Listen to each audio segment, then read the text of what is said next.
Hello students, मैं doctor Renuka Verma अपने channel botany ज्ञान में आपका वेलकम करती हूँ। आज जो टॉपिक हम पढ़ने जा रहे हैं वो है एनवायरनमेंट पॉल्यूशन। ये जो टॉपिक है ये काफ़ी सारे कॉम्पिटिटिव एग्जाम्स में आपको देखने को मिलेगा। आरपीएससी असिस्टेंट प्रोफेसर बॉटनी के एग्जाम में भी पेपर फर्स्ट के अंदर ये एक टॉपिक है। तो इस टॉपिक को जो है हम डिटेल में देखेंगे। डिफरेंट टाइप के वेरियस टाइप के जो पॉल्यूशंस हैं उनके बारे में हम डिटेल में पढ़ेंगे। तो इस टॉपिक को स्टार्ट करने से पहले अगर आप मेरे चैनल पर नए हैं तो प्लीज़ मेरे चैनल को सब्सक्राइब कर दीजिए और बेल बटन दबाकर नोटिफिकेशन स्टार्ट करना ना भूलें। और अगर आपको लगता है कि मेरे वीडियोस हेल्पफुल हैं तो इन्हें लाइक एंड शेयर जरूर करें। तो स्टार्ट करते हैं आज का टॉपिक। इस वीडियो में जो कंटेंट्स हम पढ़ने वाले हैं वो ये है कि एनवायरनमेंट पॉल्यूशन की डेफिनेशन क्या है, पॉल्यूटेंट्स क्या होते हैं, पॉल्यूटेंट्स की कैटेगराइजेशन किस तरीके से किया जाता है, एनवायरनमेंट डिग्रेडेशन का कॉजेज क्या क्या हैं, इसके क्या इफ़ेक्ट्स हैं और कितने टाइप के एनवायरनमेंट पॉल्यूशन होते हैं। तो स्टार्ट करते हैं हम पहले कंटेंट के साथ जो कि है एनवायरनमेंट पॉल्यूशन की डेफिनेशन। तो हमें एक चीज़ पता है कि एनवायरनमेंट क्या होता है, हमारे चारों तरफ की जो भी सराउंडिंग है उसे हम एनवायरनमेंट कहते हैं। और पॉल्यूशन से मतलब क्या होता है, अगर उस एनवायरनमेंट में कोई भी अनवांटेड मटीरियल वहाँ पर आ गया है उसे हम एनवायरनमेंट पॉल्यूशन कहते हैं। तो इसकी डेफिनेशन एक बहुत ही सिंपल सी डेफिनेशन है जो क्या कहती है, ये कहती है कि जब एनवायरनमेंट के अंदर कोई भी अनवांटेड मटेरियल ह्यूमन एक्टिविटीज़ की वजह से आ जाता है तो क्या होता है, जो एनवायरनमेंट है उसके अंदर अनडिज़ायरेबल चेंजेस होते हैं, इकोलॉजी चेंज हो जाती है, इसी को हम एनवायरनमेंट पॉल्यूशन कहते हैं। एग्जाम्पल हम यहाँ पर देख लेते हैं कि एनवायरनमेंट पॉल्यूशन क्या हो सकता है। जस्ट लाइक अगर हम कहें कि जो सीवेज वाटर होता है, जो गंदा पानी होता है, उसको अगर क्लीन वाटर सोर्स के अंदर जो कि टैंक हो सकते हैं, रिवर्स हो सकती हैं, उनके अंदर अगर रिलीज कर दिया जाए तो जो साफ पानी है वो भी गंदा हो जाएगा, यानी कि पॉल्यूटेड हो जाएगा। और ये जो एग्जाम्पल है वो वाटर पॉल्यूशन का एग्जाम्पल है। अब हम बात करते हैं पॉल्यूटेंट्स की कि पॉल्यूटेंट्स होते क्या हैं। ऑब्वियसली हम यहाँ पॉल्यूशन पढ़ रहे हैं तो पॉल्यूशन को जो भी डिफरेंट एजेंट्स कॉज करते हैं उन्हें हम क्या कहेंगे, पॉल्यूटेंट्स कहेंगे। यानी कि हम ये अगर कहें कि ऐसी एजेंट्स जो कि एनवायरमेंट पॉल्यूशन को कॉज कर रहे हैं उन्हें ही हम पॉल्यूटेंट्स कहते हैं। ये पॉल्यूटेंट्स केमिकल्स हो सकते हैं, बायोलॉजिकल मटेरियल्स हो सकते हैं, फिजिकल थिंग्स हो सकती हैं, मतलब ये कुछ भी हो सकते हैं जो कि एनवायरनमेंट में या तो एक्सीडेंट से यानी कि अचानक से आ जाएं, डायरेक्टली आ जाएं, इनडायरेक्टली आ जाएं। और जो पीपल हैं और जो जितनी भी लिविंग थिंग्स हैं उनको अगर डायरेक्टली और इनडायरेक्टली अगर हार्म कर रहे हैं तो उन्हें हम पॉल्यूटेंट कहते हैं, हिंदी में इन्हें हम प्रदूषक कहते हैं। अब कैटेगराइजेशन हम देख लेते हैं पॉल्यूटेंट्स का। तो डिफरेंट कैटेगरीज के बेस पर पॉल्यूटेंट भी डिफरेंट टाइप के होते हैं। चार कैटेगरीज हम यहाँ देख रहे हैं, on the basis of origin, on the basis of nature of disposal, on the basis of existence in nature and on the basis of persistence। तो देख लेते हैं हम इसको। तो पहले हम देखेंगे on the basis of origin. Origin के बेस पर जब हम बात करते हैं तो जो पॉल्यूटेंट्स हैं वो दो तरह के हो सकते हैं, या तो उन्हें हम कहेंगे नेचुरल पॉल्यूटेंट्स या हम उन्हें कहेंगे एंथ्रोपोजेनिक पॉल्यूटेंट्स। क्या होते हैं देख लेते हैं। नेचुरल पॉल्यूटेंट्स वो पॉल्यूटेंट होते हैं जो कि किसी भी नेचुरल प्रोसेस के दौरान रिलीज होते हैं, जस्ट लाइक वोल्केनिक इरप्शंस हो गए, फॉरेस्ट फायर्स हो गए, ग्रास फायर्स हो गई। इनसे जो भी पॉल्यूटेंट रिलीज होते हैं उन्हें हम नेचुरल पॉल्यूटेंट कहते हैं। और एंथ्रोपोजेनिक जो पॉल्यूटेंट है वो कौन से होते हैं, ये एंथ्रोपोजेनिक जो एक्टिविटीज होती हैं उनके थ्रू रिलीज होते हैं। कौन कौन सी होती है एंथ्रोपोजेनिक एक्टिविटीज, जस्ट लाइक कोई फॉसिल फ्यूल को जब बर्न किया जाता है तो उससे जो कार्बन डाइऑक्साइड गैस निकलती है उसे हम एंथ्रोपोजेनिक एक्टिविटी कहते हैं। तो कहाँ किस तरीके से वो पॉल्यूटेंट ऑरिजिन हुआ है, इस बेस पर ये टू टाइप के होते हैं। सेकेंड कैटेगरी जो है वो है on the basis of nature of disposal और बायोडिग्रेडेबिलिटी, यानी कि किस तरीके से वो बायोडिग्रेडेबल होते हैं। इस बेस पर ये दो तरह के होते हैं, biodegradable pollutants and non biodegradable pollutants. पहले हम बात करते हैं बायोडिग्रेडेबल पॉल्यूटेंट्स की। तो देखिए जो वेस्ट प्रोडक्ट्स या पॉल्यूटेंट्स होते हैं जिनकी हम बात कर रहे हैं, जो कि इजीली डिकम्पोज्ड हो जाते हैं या किसी भी नेचुरल प्रोसेस के द्वारा उनको इजीली डिग्रेड किया जा सकता है, माइक्रोबियल एक्शन के द्वारा जिन्हें हम इजीली डिग्रेड कर सकते हैं, जस्ट लाइक सीवेज। तो इस तरीके के पॉल्यूटेंट्स को हम बायोडिग्रेडेबल पॉल्यूटेंट्स कहते हैं, यानी कि बायोलॉजिकल एजेंट के थ्रू अगर किन्हीं पॉल्यूटेंट्स को डिग्रेड किया जा सके तो बायोडिग्रेडेबल होंगे। नॉन बायोडिग्रेडेबल कौन से होंगे, नाम से ही हमें पता चल रहा है कि ये वो पॉल्यूटेंट होते हैं जिन्हें हम नेचुरली डिकम्पोज नहीं कर सकते, या हम ये कह सकते हैं कि इनका जो डिकम्पोजिशन होता है वो बहुत ही स्लो होता है। इसके एग्जाम्पल हैं DDT and aluminium cans. Next जो है थर्ड कैटेगरी वो है on the basis of existence in nature, यानी कि नेचर में उनकी एग्जिस्टेंस क्या है इस बेस पर ये दो तरह के होते हैं, quantitative pollutants and qualitative pollutants. First one is quantitative pollutant, ये नेचर में पाए जाते हैं, ठीक है, और बाद में जो है ये पॉल्यूटेंट बन जाते हैं। यानी कि अगर हम कहें कि जब इनकी मात्रा बढ़ती है, इनका जब कंसंट्रेशन बहुत ज़्यादा हो जाता है, थ्रेशोल्ड लेवल से ऊपर चला जाता है, तो ये जो है पॉल्यूटेंट में कन्वर्ट हो जाते हैं, just like carbon dioxide and nitrogen oxide. यानी थ्रेशोल्ड लेवल पर अगर ये हैं तो ये एज अ पॉल्यूटेंट वर्क नहीं करेंगे, एज अ गैस वर्क करेंगे, लेकिन जैसे ही उससे ऊपर इनकी क्वांटिटी हो जाएगी, यानी क्वांटिटी पे बेस्ड हैं, इसलिए इन्हें हम क्वांटिटेटिव पॉल्यूटेंट्स कहते हैं। क्वालिटेटिव पॉल्यूटेंट्स की जब बात करते हैं तो ये पॉल्यूटेंट्स मेन मेड होते हैं, नेचर में नहीं मिलते, और इनके जो एग्जाम्पल हैं वो है फंजीसाइड, हर्बिसाइड एंड डीडीटी। यानी कि मेन मेड पॉल्यूटेंट्स है, क्वालिटी के बेस पर इन्हें हम आइडेंटिफाई करते हैं, इसलिए क्वालिटेटिव पॉल्यूटेंट्स कहलाते हैं।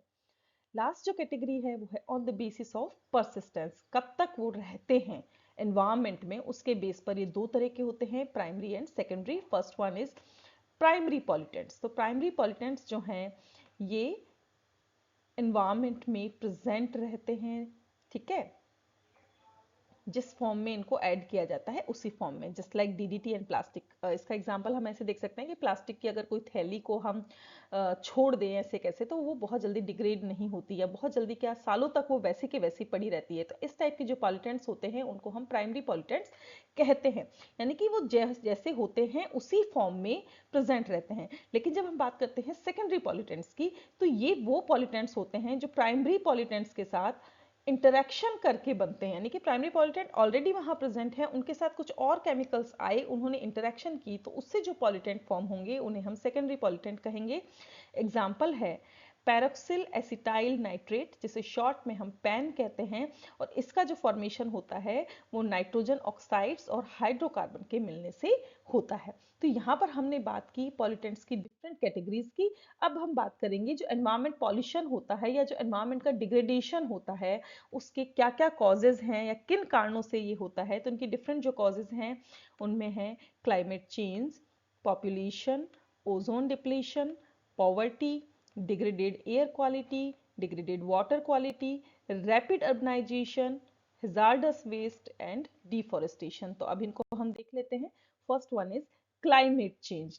तो हमें पता है कि जो ग्रीन हाउस गैसेस हैं वो एटमॉस्फेयर के अंदर जब रिलीज होती है तो उससे जो क्लाइमेट है वो चेंज होता है, ठीक है। तो ग्रीन हाउस गैसेस जो हैं इनका मेन जो है रीज़न हो सकती हैं क्लाइमेट चेंज होने का। और इससे क्या होता है, ये कैसे होती हैं, जब फॉसिल फ्यूल्स को बर्न किया जाता है, एग्रीकल्चरल एमिशन होता है, लैंड के अंदर चेंज होता है, ठीक है, और जिससे क्या होता है इरिडिकेशन होगा, क्लियरिंग होगी, बर्निंग ऑफ फॉरेस्ट होंगे। तो इन सब की वजह से क्लाइमेट जो है वो चेंज हो जाता है।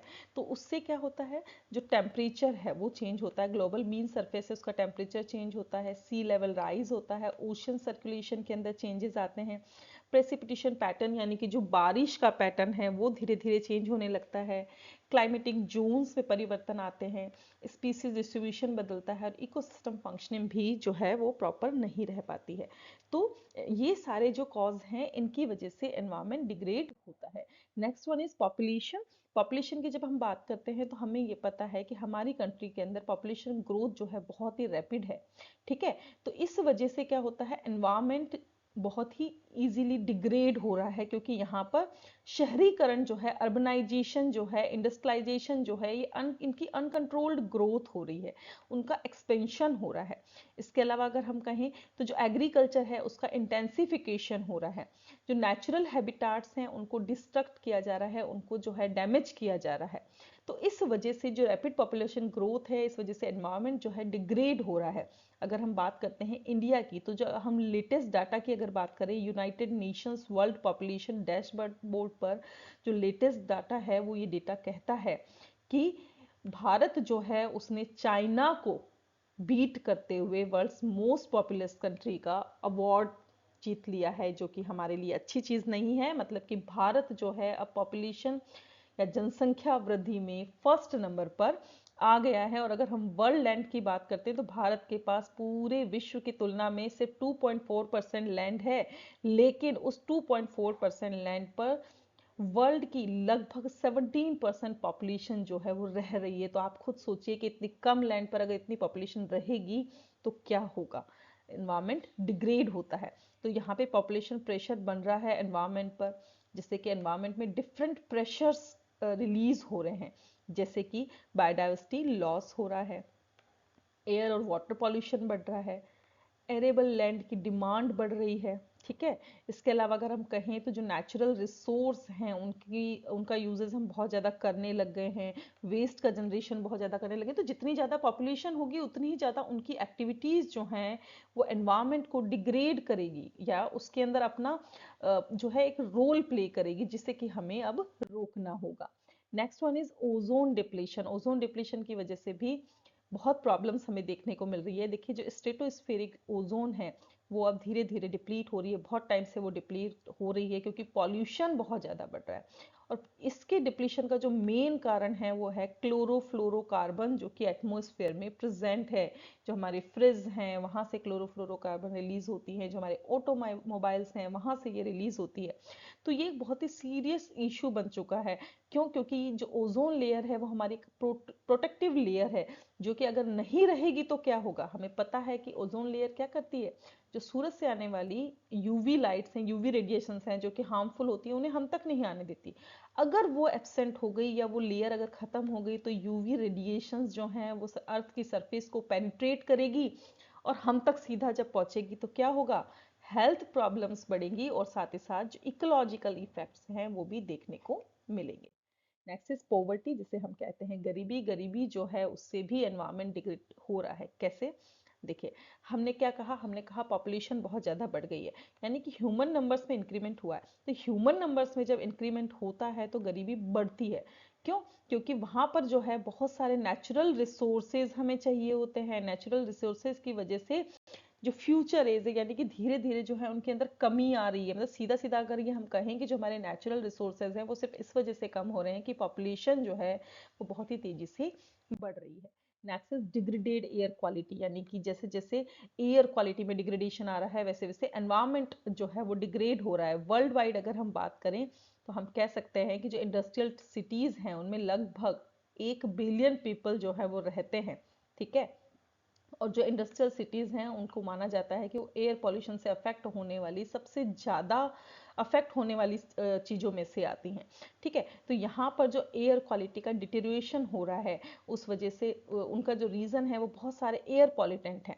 ठीक है। लेकिन बहुत सारे जो पर्टिकुलेट मैटर हैं वो इसका मेन रीज़न है, जस्ट लाइक नाइट्रोजन के ऑक्साइड्स हो गए, सल्फर ऑक्साइड्स हो गए, लेड ऑक्साइड्स हो गए। इसके अलावा जो अदर कंपाउंड्स होते हैं just like benzenes, aromatic compounds होते हैं, ये सब जो हैं एयर क्वालिटी को डिग्रेड कर रहे हैं। जिस तरीके से एयर क्वालिटी डिग्रेड हो रही है उसी तरीके से वाटर क्वालिटी भी डिग्रेड हो रही है। तो यहाँ पर क्या है कि बहुत सारे कंटामिनेंट्स जो हैं उनसे इम्प्योरिटीज बढ़ रही है वाटर में, जिससे कि वाटर की क्वालिटी बहुत ज़्यादा अफेक्ट हो रही है। ठीक है। उसके अंदर बहुत सारे नेगेटिव रिप्रिकॉशंस आ रहे हैं, जिससे कि एनवायरनमेंट और ह्यूमन हेल्थ दोनों के ऊपर ही बहुत ही इफेक्ट हो रहा है।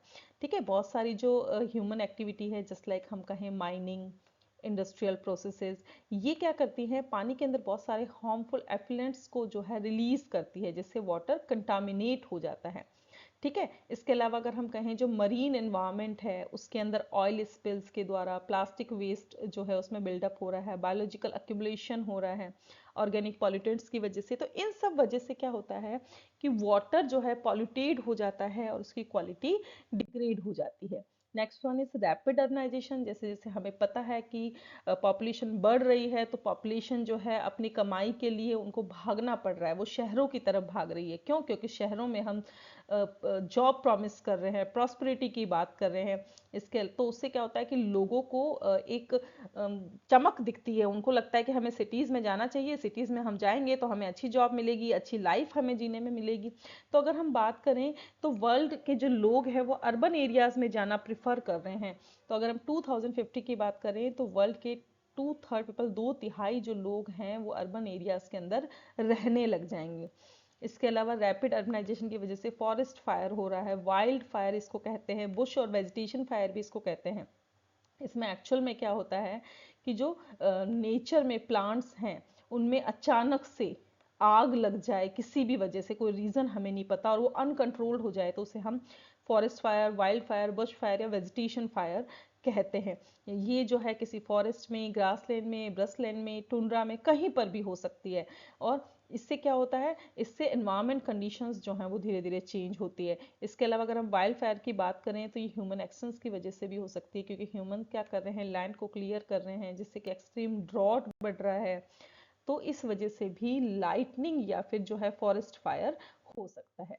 Next one is hazardous waste. Hazardous waste कौन से वेस्ट होते हैं, ये ऐसे वेस्ट होते हैं जिनकी प्रॉपर्टी बहुत ही डेंजरस होती हैं और ये ह्यूमन हेल्थ पर एक बहुत ही हार्मफुल इफेक्ट कॉज करते हैं, इसीलिए इन्हें हम हेजार्डस वेस्ट कहते हैं।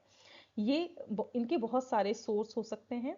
इंडस्ट्रियल मैन्युफैक्चरिंग हो गई, ठीक है, जिससे कि जहाँ पर बैटरीज बनती हैं बहुत सारे फॉर्म में देखने को मिलते हैं, लिक्विड हो सकती हैं, सॉलिड, गैसेज एंड स्लज, इस फॉर्म में ये जो हेजार्डस वेस्ट के रूप में मिलते हैं। इसके अलावा जो इम्प्रॉपर एग्रीकल्चर प्रैक्टिस होती है, जो डिफोरेस्टेशन होता है, उसकी अगर हम बात करें तो इस सेक्टर में एटलीस्ट 23% जो है ग्लोबल ग्रीन हाउस का गैस का एमिशन होता है। यानी कि जो आग लगाई जाती है ना बहुत सारे एग्रीकल्चर प्रैक्टिस में, जो खेतों में जो बच जाती हैं, जो एक बार खटाई हम जब कर लेते हैं उसके बाद जो पीछे जो बच जाती हैं उन्हें जब हम जलाते हैं, जिसे हम जलाते हैं, तो उससे जो है बहुत ज़्यादा धुआं होता है, यानी कि बहुत ज़्यादा पॉल्यूशन जो है वहाँ पर होता है। ठीक है, तो ग्लोबल ग्रीन हाउस गैस का एमिशन वहाँ पर होता है। डिफॉरेस्टेशन की जब हम बात करते हैं, यानी कि फॉरेस्ट एरिया जो है उनको हम काट रहे हैं, उनको जब हम काट रहे हैं तो क्या हो रहा है, वहाँ पर पेड़ कम हो रहे हैं, पेड़ कम हो रहे हैं तो जो पोल्यूशन कम करने के लिए ग्रीन ट्रीज थे उनकी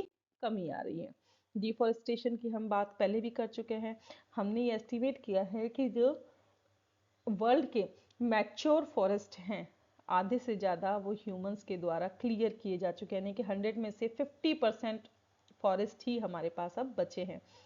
डिफॉरेस्टेशन का के बहुत सारे रीजंस हो सकते हैं, लेकिन जो मेन रीज़न है वो ये है कि जब जो ट्रॉपिकल फॉरेस्ट को क्लियर किया जाता है खेती के लिए या फिर एनिमल हस्बेंड्री के लिए, तो क्या होता है, जो ट्रीज़ हैं उनको हम चारकोल प्रोडक्शन के लिए भी हटा रहे हैं, सेलेक्टिव लॉजिंग भी कर रहे हैं, टिम्बर के लिए भी उनको काट रहे हैं। तो ये जो है मेन रीजन है जिस वजह से वन जो है धीरे धीरे कम हो रहे हैं और डिफोरेस्टेशन हो रहा है।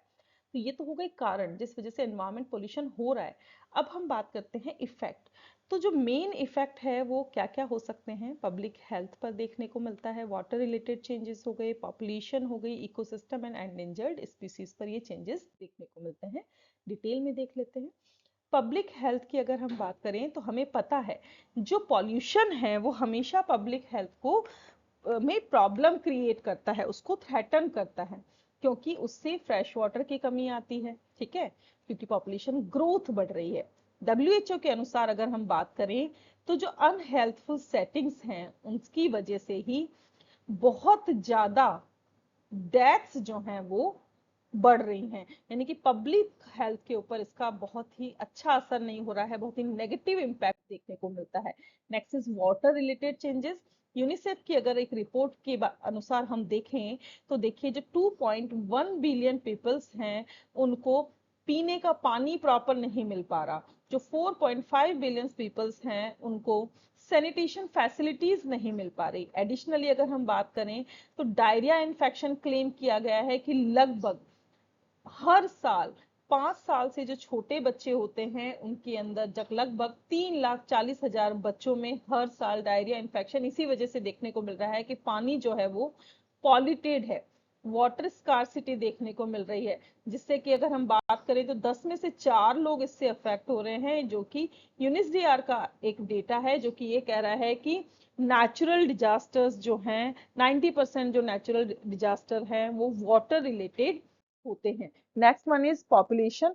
पॉपुलेशन की जब हम बात करते हैं तो हमें पता है कि जब तेजी से रैपिड पॉपुलेशन ग्रोथ होगी तो नेचुरल रिसोर्सेज की कमी आएगी, क्योंकि वो उनका यूज करेंगे, और जब वो उनका बहुत ज्यादा यूज करेंगे तो एनवायरमेंटल डिग्रेडेशन होगा। सिंपली हम कह सकते हैं कि अगर जनसंख्या वृद्धि होगी तो उस जनसंख्या को जीने के लिए खाना चाहिए, पहनने के लिए कपड़े चाहिए और रहने के लिए घर चाहिए। और अपनी इन बेसिक नीड्स को पूरा करने के लिए वो एनवायरमेंट का यूज करेंगे या उसका बहुत ज्यादा शोषण करेंगे, जिससे एनवायरमेंट डिग्रेड होगा। Next is ecosystem and endangered species. Ecosystem की जब हम बात करते हैं या स्पीसीज की अगर हम बात करते हैं, तो एनवायरमेंट की प्रॉब्लम की वजह से इनमें बहुत ज्यादा प्रॉब्लम जो है हमको देखने को मिलती है। किसकी वजह से? जो पॉल्यूशन हो रहा है उस वजह से। इनफैक्ट अगर हम बात करें तो 2050 में अगर हम कहें तो 10 में से एक प्लांट और एनिमल स्पीसीज जो है वो मे बी एक्सटिंक्ट हो सकती है, विलुप्त हो सकती है। तो इनको बचाने के लिए हमें ये चीज देखनी पड़ेगी कि हम पॉल्यूशन को कंट्रोल करें। अब एनवायरमेंट पॉल्यूशन में इतनी सारी चीजें हमने देख ली, तो मेन चीज जो आती है वो आती है इसकी टाइप्स की। तो बहुत डिफरेंट टाइप्स के एनवायरमेंट पॉल्यूशन होते हैं, लेकिन हम जो है इंपॉर्टेंट पॉल्यूशंस को ही पढ़ेंगे, जिसमें से है air pollution, water pollution, soil pollution and noise pollution. इसके अलावा भी अगर कोई पोल्यूशन अगर आप पढ़ना चाहते हैं तो आप मुझे कमेंट कर दें। तो यहाँ पर हमने जो है एक बेसिक डेफिनेशन देख ली, या बेसिक जो है हमने देख लिया ओवरव्यू कि एनवायरमेंट पॉल्यूशन क्या होता है।